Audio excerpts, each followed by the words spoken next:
All right, let's jump right into it. I've got my coffee right here, brewed to a highly moderated perfection, so we are good to go.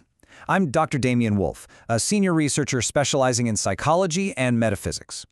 Over my decade here at the Foundation, I've drafted 001 files, interviewed countless anomalies, and had the privilege of working alongside brilliant minds, people like Dr. Gears, Dr. Raymond Ham, Dr. Theron Sherman, Dr. Catherine Sinclair, and Dr. Rebecca Harleen.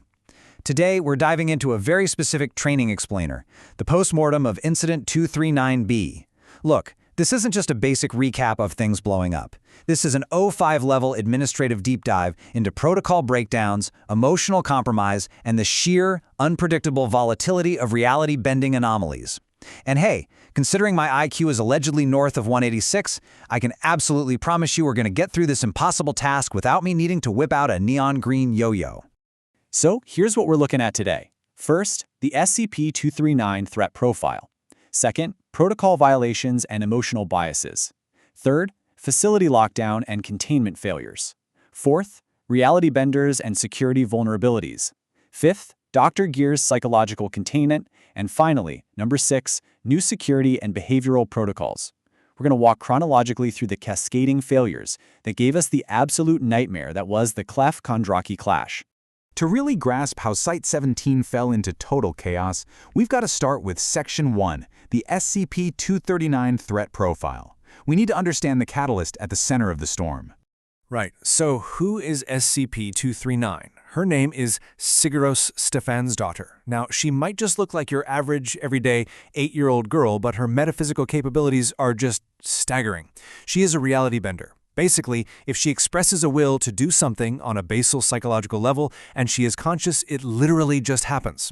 As you can imagine, this completely upends standard Foundation security protocols. We usually rely on physical barriers, right? Reinforced steel, predictable physics, the usual stuff. But with a reality-altering anomaly, if she can see it, she can change it. And here's the kicker. Her subconscious self-preservation instinct effectively makes her invincible while she's awake because she simply wills any perceived harm away. So, how do you manage a threat like that? Well, the Foundation relied on a frankly super fragile psychological narrative. We actually convinced an 8-year-old girl that she was a witch. Why on earth would we do that? Because it imposed a psychological limit on her powers. It made her believe she could only cast spells that were pre-approved by the Foundation. But let's be clear, her abilities are so profound she can break down matter on a subatomic level. Physically, her only real vulnerability is SCP-148, the telekill alloy. Because of this, the entire containment strategy rested entirely on keeping her perfectly calm. If she panics, her subconscious alters reality to protect her. And as we're about to see, this incredibly delicate narrative was put to the absolute ultimate test. Let's move on to Section 2, protocol violations and emotional biases. We really need to unpack the psychological breakdown of our senior researchers here. The whole incident sparked from one singular, utterly catastrophic chain of command error. Dr. Clef decided that SCP-239 was just an unacceptable security risk, so he formulated a plan to terminate her in her sleep using a telekill alloy dagger. But instead of routing this proposal through secure channels straight to O5 command like you're supposed to, he sent it enclair, plain text. This meant literally any staff member at Site-17 could, and did, read his rogue plan. In a facility where the staff had already formed emotional attachments to this little girl, this was basically tossing a lit match into a room full of dynamite.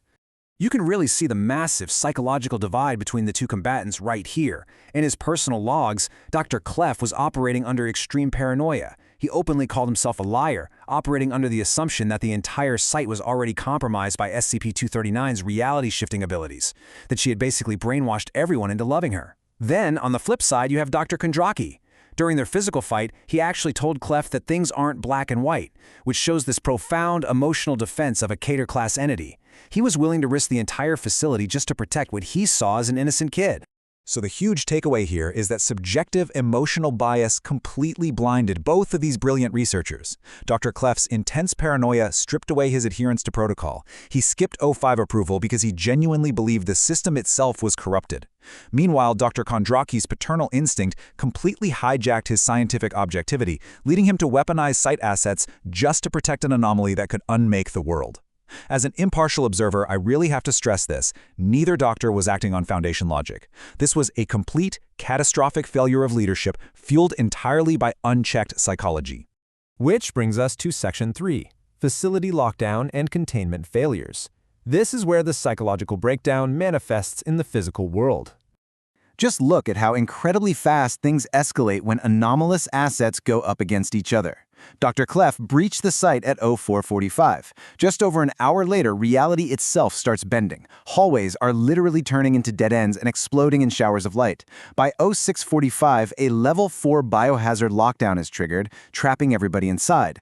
And then, unbelievably, by 0959, the atrium of Site 17 is being torn to shreds by a literal 50-foot dragon created from a reality distortion. I mean, standard containment procedures simply cannot keep up with this kind of anomalous warfare. And the immediate tragedy in all of this? The collateral damage. Site 17's internal security forces were just wiped off the board almost instantly. Dr. Clef incapacitated multiple agents the second he arrived, using tranquilizers. Later on, entire security teams just ceased to exist, only to pop back into reality wearing medieval plate armor because of the distortions. When senior staff go to war with each other, the security teams meant to protect the site just become helpless casualties. Now we need to look at exactly how the facility was ripped apart. Welcome to Section 4, Reality Benders and Security Vulnerabilities. The sheer terrifying scale of destruction was driven by researchers just grabbing secondary SCP assets and weaponizing them. Dr. Kondraki used SCP-408, this swarm of anomalous butterflies, to cloak himself and throw up disorienting illusions. In retaliation, Dr. Clef intentionally breached SCP-091 ARC, a wood elemental spirit, causing massive hostile plant growth just to force the site into a biohazard lockdown so the kid couldn't escape.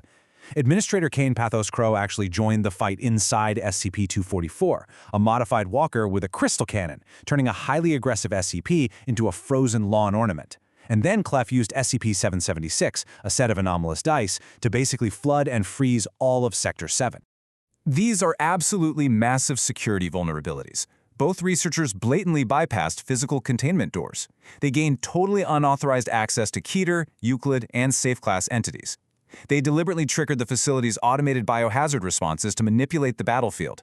They essentially weaponized the very anomalies they dedicated their lives to studying and used them against their own colleagues. It just goes to show you, physical locks mean absolutely nothing when the people holding the keys abandon all protocol. But hey, it wasn't all a disaster.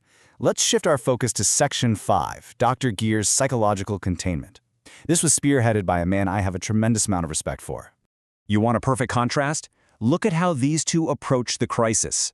On one side you have Dr. Clef's strategy, brute force, firearms, telekill alloy blades, and a massive escalation of violence that ended up destroying half the site. On the other side, you have Dr. Gear's methodology. He didn't bring a gun. He brought a Chinese dictionary and told the kid it was a spell book. He used psychological roleplay, leveraged that existing witch narrative we talked about, and used a simple syringe of pentobarbital. Later on, a psychological evaluator asked Dr. Gears what he whispered to the child right before he injected her with the chemicals to put her in a coma. His response? I told her good night and sweet dreams. Just incredibly chilling, rational detachment. And that was the key. He didn't let panic or paranoia or some paternal instinct cloud his judgment. He assessed the metaphysical threat, found the psychological loophole, and executed the containment flawlessly.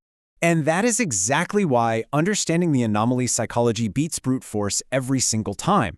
Dr. Gears walked in and presented himself to SCP-239 as an over-counsel wizard. He told her that Dr. Clef had been possessed by a great darkness and that they needed an emergency spellbook to stop him. Because SCP-239 completely bought into this narrative, her reality-altering defenses were bypassed. She didn't feel threatened by Gears at all, so her subconscious self-preservation instinct just stayed dormant. While she was totally distracted by this intricate roleplay, Dr. Gears safely administered the sedative. He ended a site-wide threat without firing a single shot. All right, bring it home with Section 6, New Security and Behavioral Protocols. These are required for all personnel moving forward. Pay attention, because these are your new, mandatory behavioral protocols. Step 1. Absolutely every containment and termination proposal must be routed exclusively through secured channels.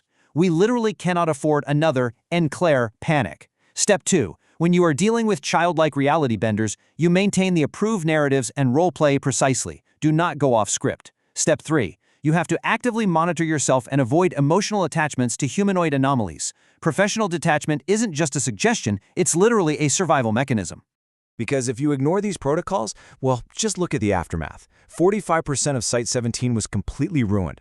80% of our on-site security staff were incapacitated. Because of his actions and his very unusual anomalous interactions, Dr. Clef was actually reclassified as a Euclid-class humanoid SCP himself. SCP-239 is now in a permanent medically induced coma just to keep reality safe. And for their wild efforts in putting down the disaster, citations of honor went out to Drs. Bright, Gears, Kontraki, and Administrator Crow. Before we wrap up this explainer, I want to leave you with one final kind of terrifying thought. Today, we've blamed protocol violations, right? We've blamed emotional biases. But remember the core nature of SCP-239's power. Her subconscious alters reality to ensure she survives. Dr. Clef intended to kill her, but before he could even get close, practically every researcher on site went absolutely mad trying to stop him. So, were these men truly acting of their own free will? Or did a sleeping 8-year-old girl subconsciously orchestrate the destruction of Site-17 just to keep herself safe? Keep that in the back of your mind the next time you interact with a reality bender. Thanks for your time, personnel. Stay vigilant, and for the love of everything, follow protocol.